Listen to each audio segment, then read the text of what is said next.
Suasana penuh akrab terlihat dari jamuan makan siang yang digelar di Istana Merdeka, Jakarta, Senin siang.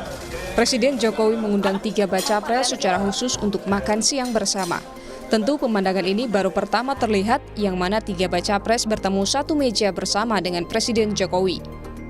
Menu yang disantap bersama Jokowi dan para capres antara lain nasi putih, soto lamongan, ayam kodok, sapi lada hitam, bebek panggang. Lalu ada cumi goreng, udang goreng telur asin, sayur kai lancah sapi, es laksamana mengamuk yakni es mangga kueni dicampur santan dan gula, juga jus jeruk. Bakal Capres Prabowo Subianto mengucapkan terima kasih sudah diundang makan siang bersama bakal Capres lainnya oleh Presiden Jokowi di Istana Merdeka, Jakarta. Prabowo mengaku karena undangan makan siang ini dirinya bisa berkumpul bareng Ganjar dan Anies. Kita juga dalam suasana yang akrab. Dan tadi kami juga ucapkan terima kasih diundang. Kalau nggak diundang kita jarang bisa kumpul ya. Begitu. Bakal Capres Anies Baswedan menjelaskan setelah makan siang dengan Jokowi, ketiga bakal Capres berbincang santai. Ketiga kandidat presiden sekaligus menitip pesan kepada Presiden agar Jokowi menjaga netralitas dalam pemilu. Hanya kami tadi sampaikan kepada beliau bahwa kami sering bertemu dengan banyak orang-orang yang sayang pada Pak Presiden. Dan mereka-mereka yang sayang ini menitipkan pesan untuk Bapak Presiden bisa menjaga netralitas dan menegaskan kepada seluruh aparat untuk menjaga netralitas di dalam Pilpres pemilu. Sementara Ganjar juga menyampaikan para bakal capres berharap pemilu berjalan damai, adil, dan para aparat tak memihak. Presiden mencoba untuk kita selalu bisa berkomunikasi dengan baik dan beliau orang baik. Insya Allah juga akan mendukung sistem demokrasi yang baik dan mudah-mudahan tadi Bang disampaikan oleh beliau-beliau juga insya Allah akan bisa dilaksanakan. Nah, tugas kita, yuk kita jaga bersama-sama pemilu ini damai, para aparaturnya betul-betul imparsial. Guru Besar Psikologi Politik Universitas Indonesia, Profesor Hamdi Muluk, menilai langkah Jokowi ini dilakukan untuk meyakinkan publik dia netral dalam pemilu 2024. Ini terakhir-akhir ini, merespon itu, Pak Presiden memanggil 3 kontestan, ya, semuanya dipanggil, tidak ada yang berpihak, dan diperlakukan sama, kira-kira begitu dengan keakraban yang sama. Jadi untuk menepis kesan bahwa beliau tidak netral dan juga disebutkan dalam tadi konversi persnya bahwa soal substansi netral itu memang menjadi pembicaraan tadi.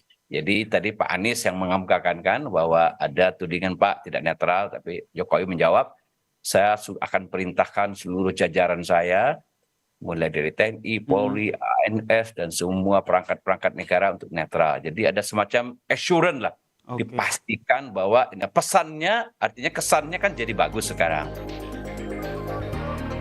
Tidak hanya 3 baca pres, rencananya 3 bakal calon wakil presiden juga dikabarkan akan diundang ke Istana Merdeka untuk bertemu dengan Wapres Ma'ruf Amin. Namun hal itu masih menunggu kepastian dari pihak istana. Tim Liputan, Kompas TV.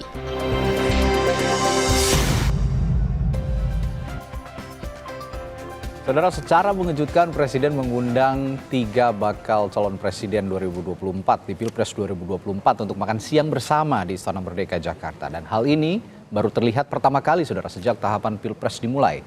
Lalu apa makna di balik jamuan makan siang Jokowi dengan 3 baca pres ini dan bagaimana masing-masing tim poros koalisi menanggapinya? Pagi ini kita akan bahas dengan sejumlah narasumber, diantaranya anggota tim pemenangan nasional Ganjar Mahfud, Yusuf Lakasek. Selamat pagi. Selamat pagi, Mas. Bung Yusuf yang sudah hadir di studio. Lalu juga ada anggota tim kampanye nasional Prabowo Gibran, Andre Rosiade, dan juga Ketua DPP Partai Nasdem yang juga tim Badan Pekerja atau Baja, Anies Muhaimin, Willy Aditya. Selamat pagi, Bung Willy, Bung Andre. Pagi Dawili, pagi Mas Yusuf. Pagi Mas Andre. Oke, saya ke Bung Yusuf dulu. Bung, apa yang Anda baca dari undangan Presiden terhadap 3 bakal capres ini? Tentunya yang pertama saya berpositif thinking dulu ya. bahwa presiden itu kan kepala negara. Sudah seharusnya dalam kontestasi seperti ini, apalagi masa pemerintahan beliau kan sudah akan berakhir. Jadi harusnya memang berdiri di atas semua kontestan, ya, di atas semua kelompok politik, sehingga walaupun pertarungannya keras, ya, seru, tapi tetap dalam kerangka mencari yang terbaik, menjaga persatuan. Itu tanggapan atau asumsi positif saya ketika sebelum terjadi prahara Mahkamah Konstitusi.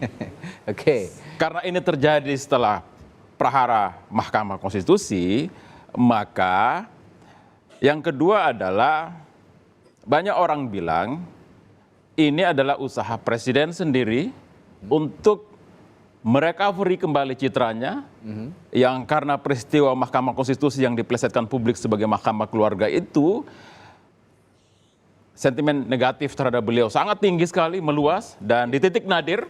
Jadi ini juga adalah satu usaha untuk mengembalikan citra positifnya. Yang berikutnya adalah, yang ketiga ini ya, karena kita disuruh membaca nih. Jadi yang ketiga adalah, presiden kita ini kan keluguannya ini adalah senjata politik sekaligus. Ya, kami tentu dan seluruh rakyat, saya berharap kita tidak terkecoh dengan situasi ini, ya, karena ada peristiwa Mahkamah Konstitusi yang menjadi prahara dan ramai tersebut, maka dengan memaksakannya ada satu proses yang kontroversial, ada rekayasa hukum sehingga anaknya beliau menjadi calon wakil presiden, maka kita harus waspada. Ya, kadang-kadang apa yang ditampilkan bukan itu yang akan terjadi, bukan itu yang akan dikerjakan. Jadi kita akan terus dalam kewaspadaan yang tinggi untuk betul-betul menjaga agar pemilu ini jangan sampai curang. Karena prosesnya saja untuk jadi kontestan sudah melakukan satu proses rekayasa di Mahkamah Konstitusi, maka kita semua harus perlu waspada. Ya, karena operasi itu kan bukan yang terbuka, yang kita khawatirkan operasi tertutup itu, ya. Mahkamah Konstitusi yang tidak dibawa rumpun eksekutif saja itu bisa disedemikian rupakan. Bagaimana kalau alat-alat negara yang memang dalam rumpun eksekutif dan dibawa oleh presiden? Saya kira itu. Baik, Bung Andre, benar katanya jangan sampai terkecoh. Apa memang ini upaya untuk mengecoh publik soal netralitas ini, Bung Andre? Respons Anda? Ya, saya rasa pertemuan yang kemarin harus kita apresiasi, karena memang hampir seluruh tokoh mengapresiasi hal ini. Saya baca seluruh capres yang ada, Pak Prabowo, Mas Ganjar, dan juga Mas Anies sangat mendukung pertemuan ini dan mengapresiasi pertemuan ini. Bahkan juga tokoh-tokoh yang ada juga sangat mengapresiasi, para ketua umum partai, para pimpinan partai, Mbak Puan juga mengapresiasi ini. Pak Jarod juga mengapresiasi. Saya rasa pertemuan kemarin itu sangat baik dan sangat tepat dalam rangka semua pihak menjaga kondusivitas politik. Dan kami, Pak Prabowo dan Koalisi Indonesia Maju dari awal sangat yakin Pak Presiden Jokowi akan dalam posisi yang netral. Sekalipun ya, kami mencalonkan Mas Gibran sebagai calon wakil presiden Pak Prabowo. Karena keyakinan kami bahwa Presiden Jokowi ini akan berdiri di atas semua kepentingan dan golongan. Karena beliau memang kita pahami dan kita ketahui seorang negarawan yang mengutamakan kepentingan bangsa. Itu keyakinan kami, dan apalagi zaman sekarang ini adalah zaman keterbukaan, zaman digital. Kalau ada yang tidak netral, masyarakat bisa langsung melakukan pengawasan dan melakukan memviralkan. Sehingga saya rasa Presiden akan komit soal ini, apalagi sebelum pertemuan atau makan siang tadi kemarin itu, Presiden juga sudah mengumpulkan seluruh kepala daerah dan mengingatkan mereka secara tegas jangan melakukan keanehan dan macam-macam. Dan harus menjaga kenetralan. Ini menunjukkan keseriusan Presiden untuk menjaga netralitas. Apalagi kami ya, pasangan Pak Prabowo, tentu kami sangat berharap hal ini bisa berjalan dengan netral. Ya, apalagi dengan pengalaman pemilu sebelumnya. Gitulah. Dan pertemuan ini ya seharusnya kita dorong menjadi rutinitas ya. Kalau sekarang bisa bertemu ya ke depan kita harapkan kalau bisa ada pertemuan sekali 2 minggu atau sekali 3 minggu. Untuk apa? Untuk terus menjaga komunikasi dan menunjukkan kepada akar rumput dan masyarakat bahwa elitnya, bahwa pimpinannya ini bersatu sehingga polarisasi, ketegangan di bawah itu jangan sampai terjadi di pemilu 2024 ini. Nah, saran saya kepada Pak Jokowi ya, kalau bisa pertemuan ini dilakukan secara rutin sekali 2 minggu atau sekali 3 minggu supaya apa? Sekali lagi kita ini keluarga besar Indonesia. Jangan sampai karena pilihan yang berbeda, pilihan yang tidak sama, kita berbenturan di bawah. Dan dengan pertemuan ini harapannya akar rumput akan melihat bagaimana sejuknya dan kompaknya para pimpinan sehingga di bawah pun juga akan sejuk. Sehingga 14 Februari 2024 nanti masyarakat akan datang ke TPS dengan riang dan gembira. Harapannya seperti itu. Jadi nggak ada makan siang kemarin itu anggapan bahwa upaya kecoh mengecoh itu nggak ada ya, Bung Andre ya, kecoh mengecoh bahwa ini telah terjadi sebelumnya ada peristiwa Mahkamah Konstitusi sehingga mungkin orang yang menyatakan kecoh mengecoh itu punya pengalaman melakukan pengecohan gitu loh. Mungkin ya. Kalau di kami ya kami sangat mengapresiasi hal ini dan berharap pertemuan ini bisa dirutinkan. Karena sekali lagi pemilu yang jujur dan adil, pemilu yang betul-betul bisa bersih itu. Tentu ini harapan kita semua, bukan harapannya Mas Ganjar saja, bukan harapannya Mas Anies saja, juga harapan dari Pak Prabowo dan Mas Gibran. Supaya apa? Sekali kita ingin mendapatkan pemimpin yang sangat legitimate, dan untuk itu tentu kita mendukung segala langkah Presiden untuk memastikan seluruh aparatur negara, perangkat negara itu berjalan netral, bukan hanya macam TNI dan Polri, ya, bukan hanya TNI, Polri dan ASN. Termasuk intelijen negara pun harus dipastikan netral dan tidak aneh-aneh dalam dan pemilu. Usulannya Bung Andre ini perlu juga dipertimbangkan ini kalau memang betul ada pertemuan rutin akan alangkah lebih baik begitu ya, pertemuan rutin 2 minggu sekali untuk menyatukan visi kebangsaan lah ya kalau kita bicara kebangsaan. Misalnya kalau ada aparatur yang tidak netral, salah satu capres bisa menyampaikan langsung kepada Presiden, Pak, kami menemukan hal ini di lapangan.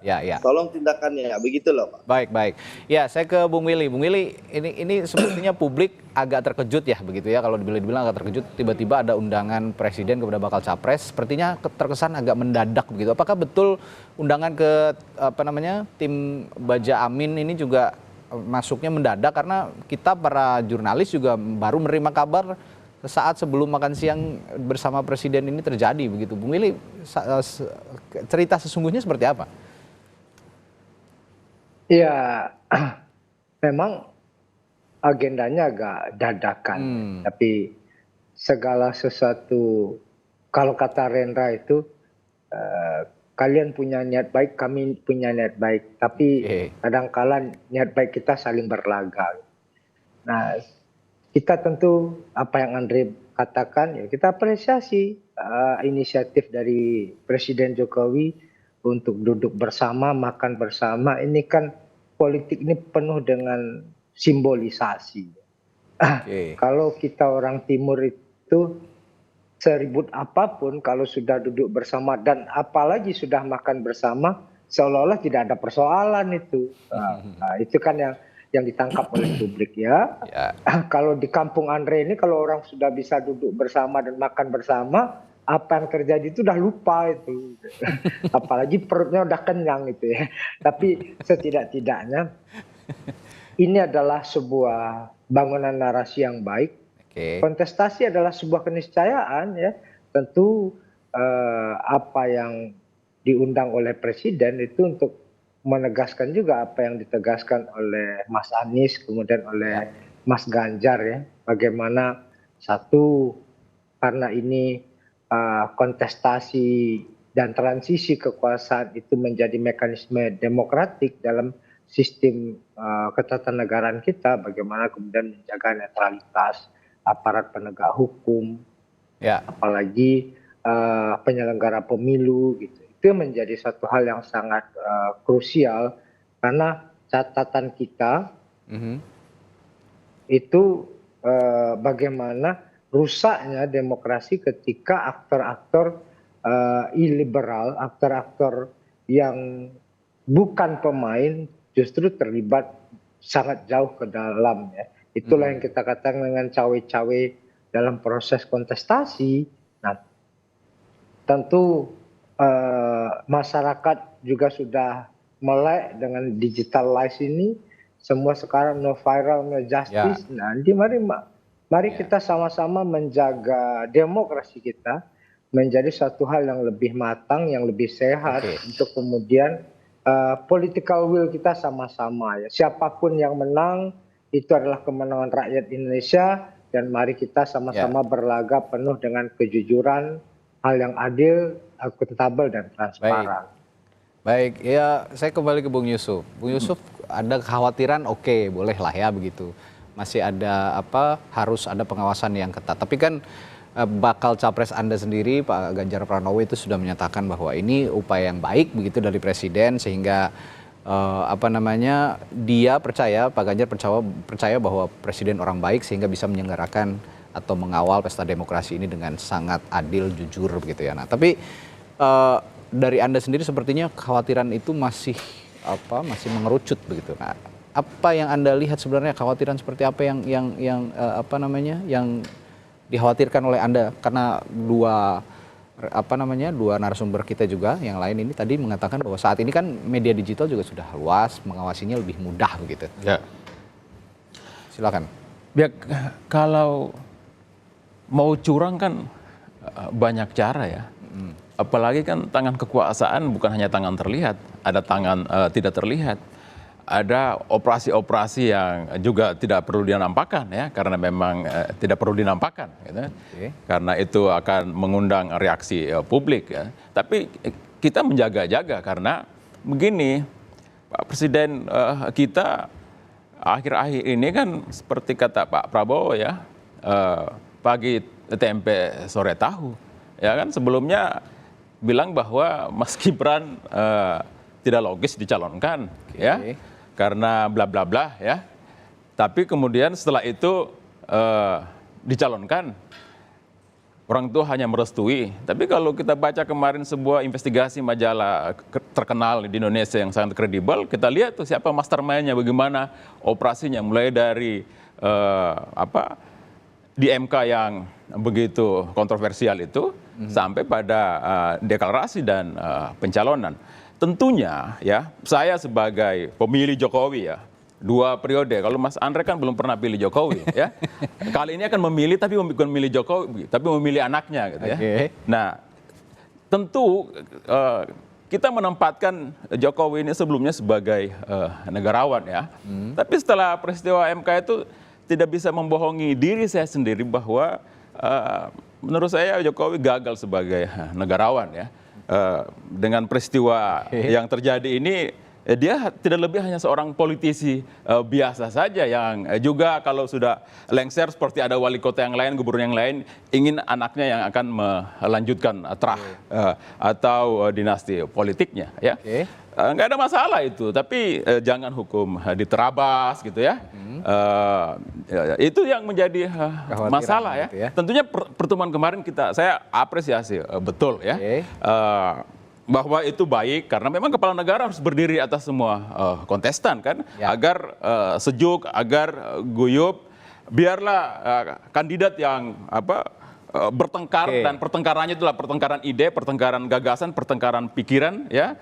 Tapi masyarakat di bawah itu harus tentram, harus tetap menjaga kerukunan antar sesama warga sebagai anak bangsa Indonesia. Tentunya saya ingin itu, tapi lagi-lagi saya bilang setelah peristiwa MK ada kewaspadaan yang lain.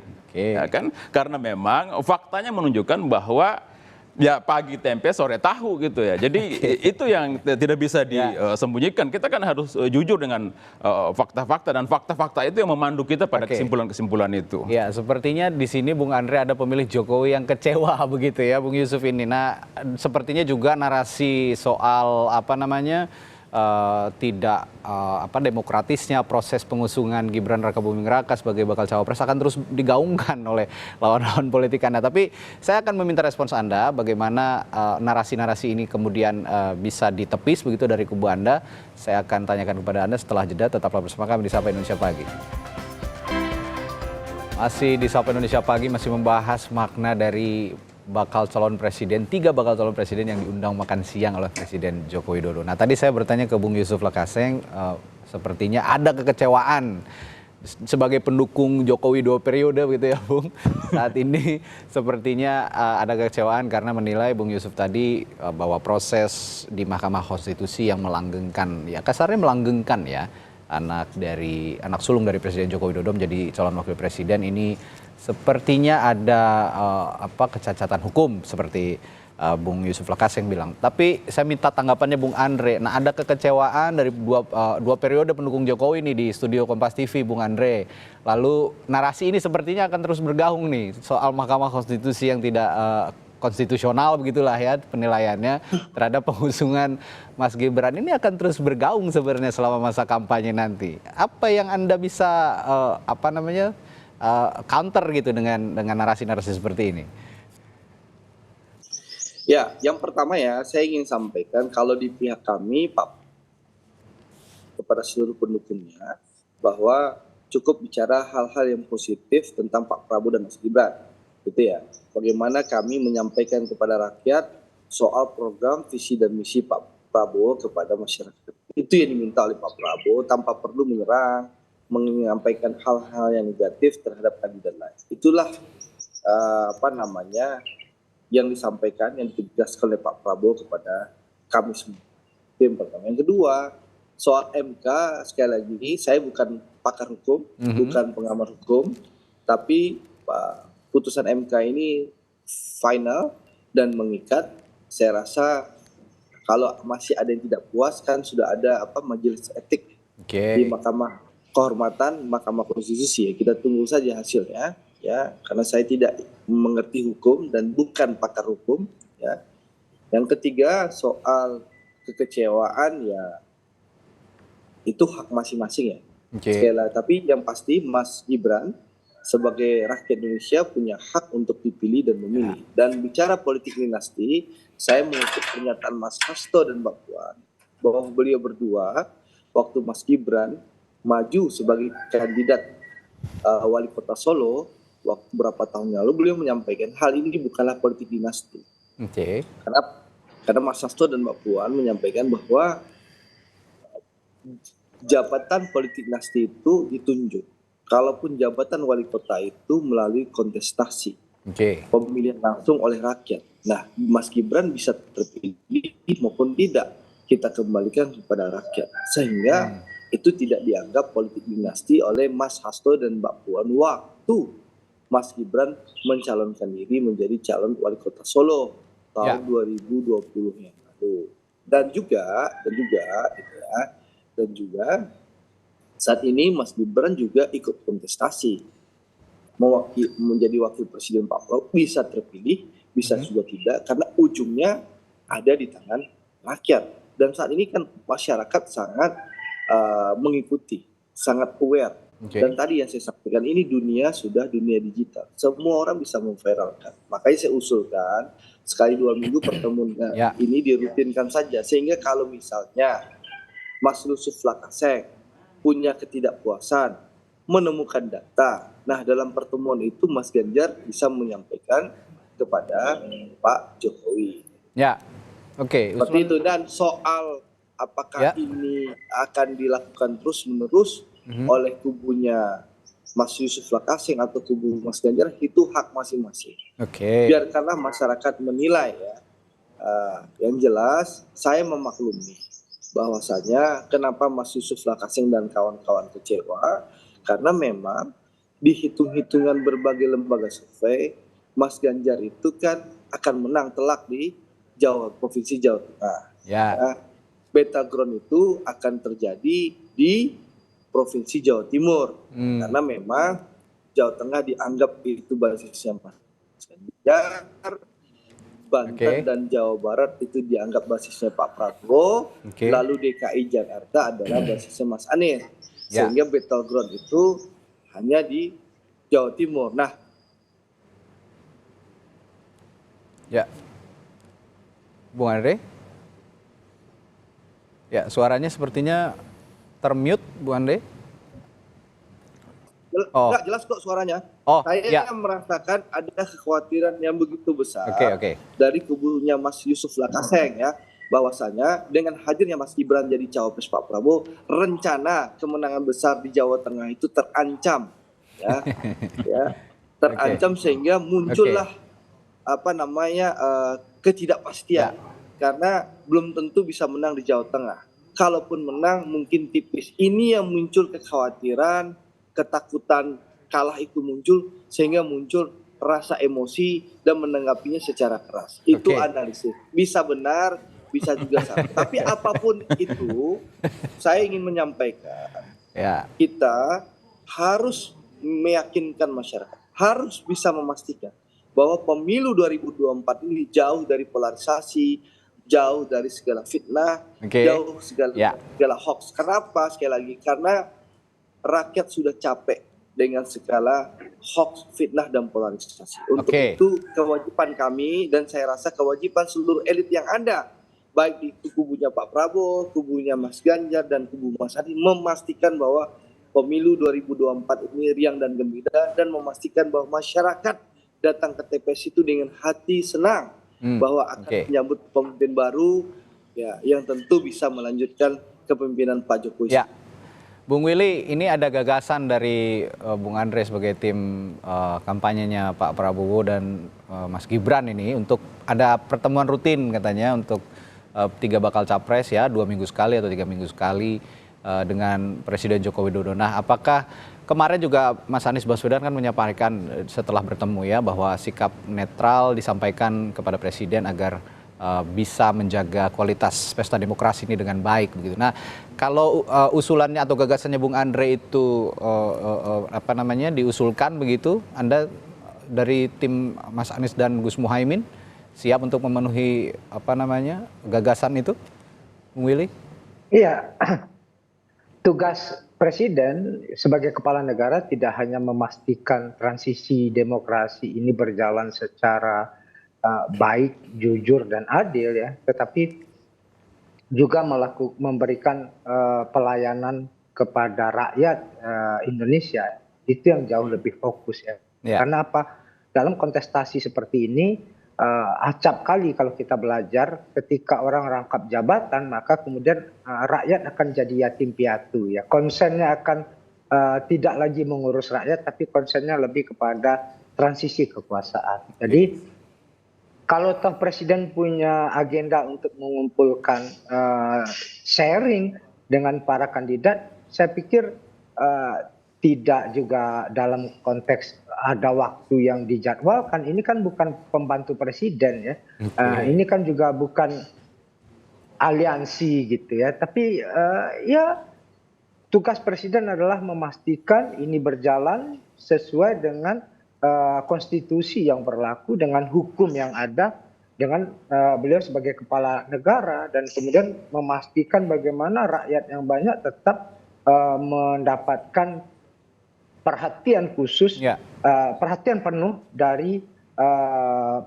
kabinet beliau. Kenapa? Karena juga banyak agenda kita tidak hanya pilpres tapi juga pileg di mana ketua-ketua partai itu juga menjabat sebagai menteri beliau.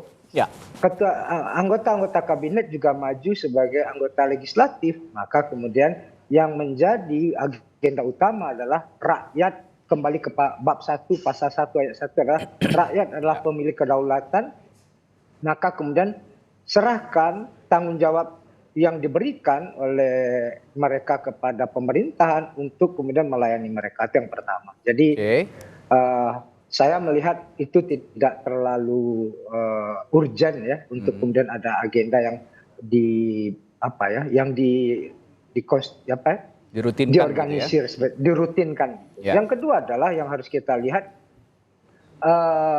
ini adalah patahan penting bagi demokrasi kita. Apakah kita akan mundur atau kita akan maju ya. Karena apa? Ini benar-benar suatu hal yang tidak bisa ditawar-tawar adalah Vox Populi Vox Dei ya. Ya. Ya, di dalam sirkulasi kekuasaan, daulat rakyatlah yang menentukan siapa yang sebenarnya mereka inginkan. Bahwasanya ada bumbu-bumbu A, B, C, D itu keniscayaan dalam setiap patahan sejarah ya. Maka mencinta tidak boleh terlalu buta, membenci tidak boleh terlalu kesumat. Kalau enggak seperti Yusuf Lakaseng tadi, patah hati gitu ya. Inilah catatan-catatan penting bagi kita bahwasanya proses ini kita lakukan benar-benar secara bertanggung jawab. Bahwasanya kita ini kan bukan Wild Wild West ya, bukan koboi yang semena-mena. Kita adalah manusia-manusia yang sadar, apalagi sekarang apa sih yang nggak bisa dipantau ya. Inilah yang kemudian sekaligus mematangkan kalau ini kita berada pada gelombang demokrasi ketiga yang namanya demokrasi deliberatif itu, semua mata pasti akan memantau apa saja, semua telinga pasti akan mendengarkan apa saja, maka kemudian mereka sudah memiliki konklusi atas apa-apa yang terjadi hari ini. Jadi kita tidak masuk ke dalam zona yang sifatnya pergunjingan, tetapi benar-benar yang emas itu adalah emas, yang pasir itu adalah pasir, dan siapa yang kemudian menatap penuh optimisme perubahan ini ya amin saja gitu. Jadi saran saya aminkan saja dulu. Aminkan saja dulu. Bung Willy, saya juga tertarik soal battleground yang singgung Bu Andre tadi. Ini kalau mengaitkan begitu ya, adakah relevansinya ya dari pertemuan Presiden Joko Widodo dengan 3 bakal capres begitu yang punya representasi masing-masing di battleground Pulau Jawa. Nah, kalau Anda lihat relevansi dari battleground dan pertemuan kemarin, bagaimana melihat khususnya untuk pasangan Anies Baswedan dan Gus Muhaimin? Kalau dalam perspektif kami di tim Amin itu menganggap semua sama ya, tidak hanya Jawa yang menjadi kunci, tapi kelemahan kita selama ini terlalu diskriminatif melihat demografi. Kita seolah-olah bertumpu kepada mana faktor yang besar saja. Hari ini Mas Anies itu ke Aceh ya, habis itu ke Padang, habis itu ke Mandailing Natal ya. Itu untuk apa? Untuk benar-benar menjemput hal-hal yang sifatnya dialogis, karena sebelum kita masuk ini hal yang paling penting itu membangun dialog, membangun bridging, jembatan, apa yang problem yang terjadi. Kita selalu terjebak pada ini banyak secara kuantitas, terus kemudian kita harus datang ke sana, tidak. Jadi kita semua sama, tidak ada bawang putih, bawang merah. Habis itu kita ke Sulawesi, ke kampung Bung Yusuf Lakaseng itu sudah berulang kali Pak Anies ya. Habis itu ke Papua ya, ke NTT. Jadi semua sama ya. Jadi ini bukan pendekatan matematis battleground kuantitatif, tidak. Tapi semua sama kita lihat. Baik, kalau tim Anies Muhaimin menanggapi ini tidak ada pengaruhnya dengan battleground, tapi saya melihat sepertinya Bung Yusuf, ini tadi pernyataan Bung Andre kan, Bung Yusuf ini khawatir karena memang battlegroundnya Mas Ganjar dan Mas Gibran ini sekarang agak, Mas Ganjar dan Pak Mahfud, ini agak terganggu dengan kehadirannya Prabowo Gibran begitu. Betulkah seperti itu? Kekhawatiran itu berdasar seperti itu karena battleground yang terganggu di Jawa Tengah sehingga ada khawatiran-khawatiran khusus? Sama sekali nggak ada kekhawatiran itu ya. Kalau Jawa Tengah kita khawatirkan menjadi daerah battleground, memang itu pasti akan terjadi ya. Karena biar bagaimanapun Pak Jokowi dan Gibran dari Jawa Tengah, dari Solo.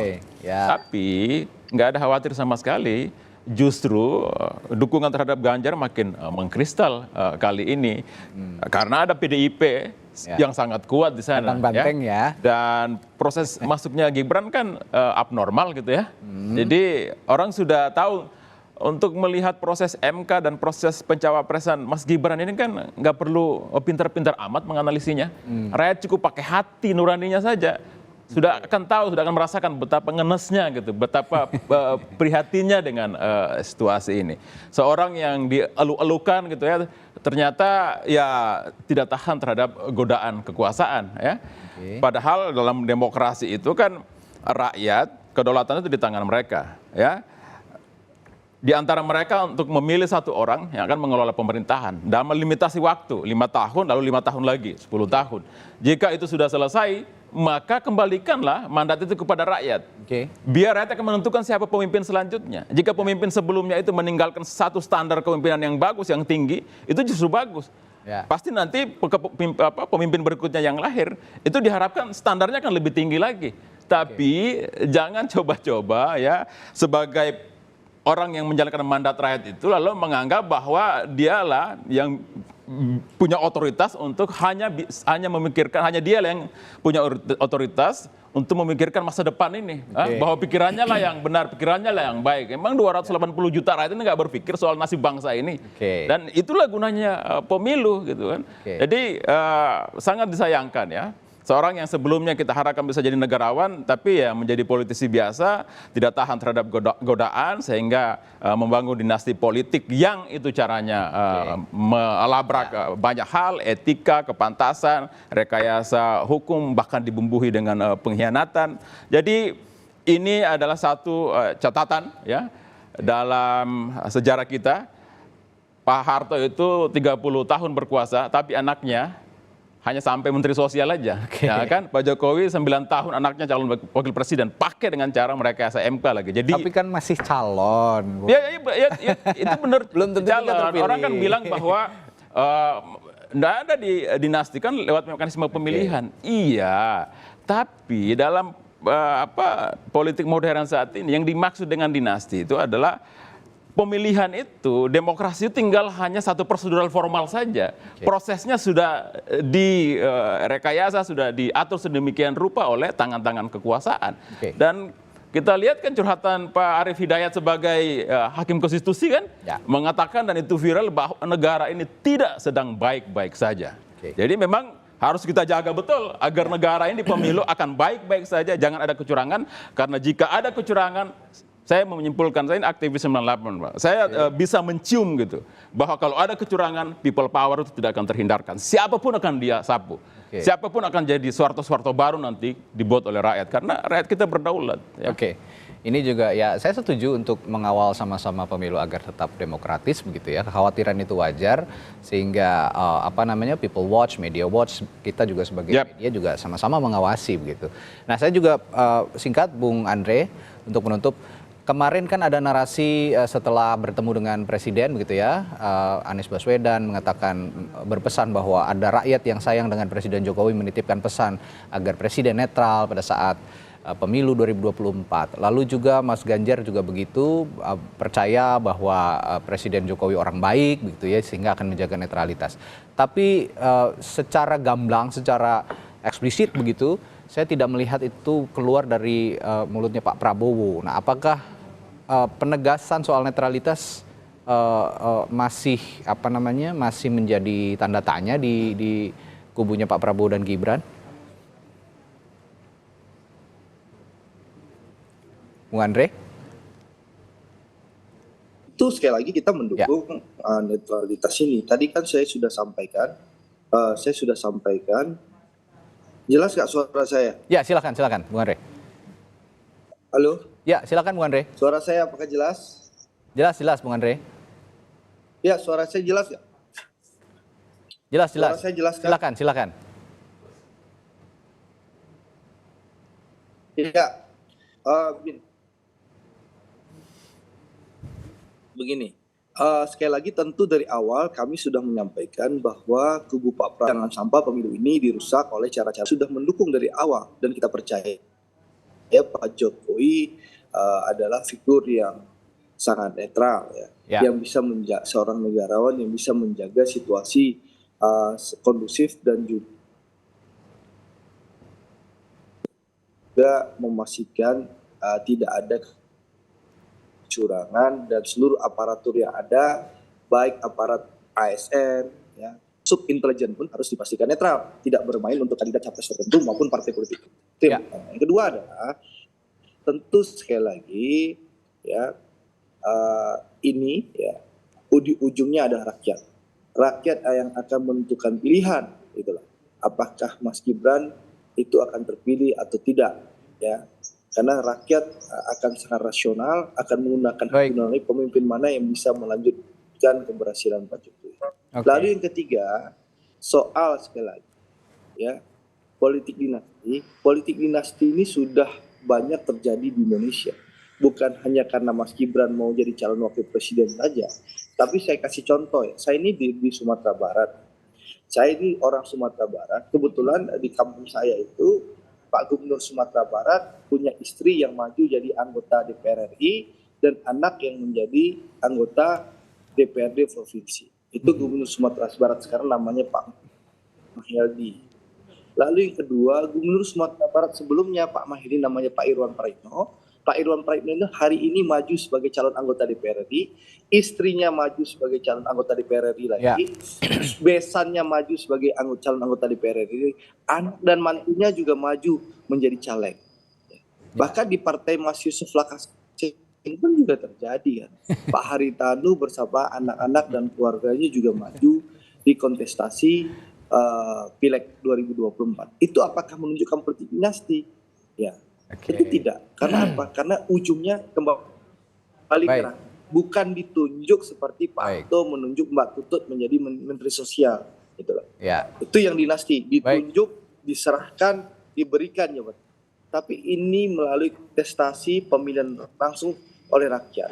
Seperti itu. Seperti yang dilakukan oleh partainya Mas Zulkifli Hasan. Bagaimana Ketua Umum Pak Haritanu Sudibyo mencalonkan anak-anaknya dan keluarganya maju menjadi caleg di 2024. Itu bukan politik dinasti karena sekali lagi berujung kepada rakyat. Rakyat yang akan menentukan. Seperti itu. Setuju, semua ada di tangan rakyat dan kita juga sama-sama mengawasi begitu ya kalau memang ada kecurigaan-kecurigaan khusus. Nah, terakhir Bung Willy, singkat saja pesan Anda untuk para tim kampanye Anies Muhaimin dan juga simpatisan Anies Muhaimin agar tetap bisa meyakini bahwa netralitas penyelenggaraan pemilu ini tetap terjaga. Silakan. Iya, kita optimis. Demokrasi adalah cara yang paling diterima di kolong langit ini. Buktinya mayoritas negara-negara menganut sistem demokrasi dan mereka berpemilu ya. Tentu kita sama-sama menjadi aktor yang aktif, menjaga akal sehat kita, menjaga integritas kita, sama-sama mengawal proses ini. Kalau proses ini kita kawal dengan hand in hand, karena tadi Bung Yusuf Lakas yang mengatakan beliau aktivis 98, kalau kita tidak membiarkan ini terlelap ya, maka kemudian kelelaplah. Tapi kalau kita bertarung dengan optimisme karena perbedaan keniscayaan dalam berdemokrasi, tapi persatuan adalah pilihan, dan ini adalah patahan yang saya bilang tadi, apakah demokrasi kita akan menjadi lebih matang atau dia justru setback menjadi satu hal yang dekaden. Itu tergantung di benar-benar aktor politiknya, bagaimana kita menyehatkan ini bersama-sama. Tentu kita tidak perlu terjebak dalam narasi-narasi yang pesimis ya, karena kita masuk ke medan pertarungan ini dengan satu harapan ya, kita akan memenangkan ini dan insya Allah Amin akan keluar sebagai harapan rakyat di Pilpres 2024, menang sebagai Presiden Republik Indonesia. Amin, amin, amin. Baik. Jadi kalau Amin tadi berdoa agar tetap tetap optimis begitu ya menjelang pemilu ini bisa tetap netral, lalu juga Bung Andre juga optimis begitu bahwa ini akan berjalan juga dengan adil, dengan jujur, dan di sisi lain ada kekhawatiran dari Bung Yusuf. Itu semua satu kewajaran dalam proses demokrasi. Tetap optimis ya. Tetap optimis dan itu suatu kewajaran dalam demokrasi, dan betul sekali seperti narasumber saya pagi hari ini, media sudah semakin canggih, masyarakat sudah semakin cerdas, bisa sama-sama mengawasi. Jika memang tidak ada yang tidak netral, ada yang curang, ini sama-sama bisa saling melaporkan dan kita juga sama-sama bisa saling mengawasi untuk menuju pesta demokrasi yang lebih sehat di 2024. Baik, terima kasih anggota tim pemenangan nasional Ganjar Mahfud Yusuf Lakaseng dan juga anggota tim kampanye nasional Prabowo Gibran Andre Rosiade serta Ketua DPP Partai Nasdem yang juga tim baja dari Anies Muhaimin Willy Aditya. Selamat pagi, terima kasih, sehat selalu Bapak-Bapak. Pagi.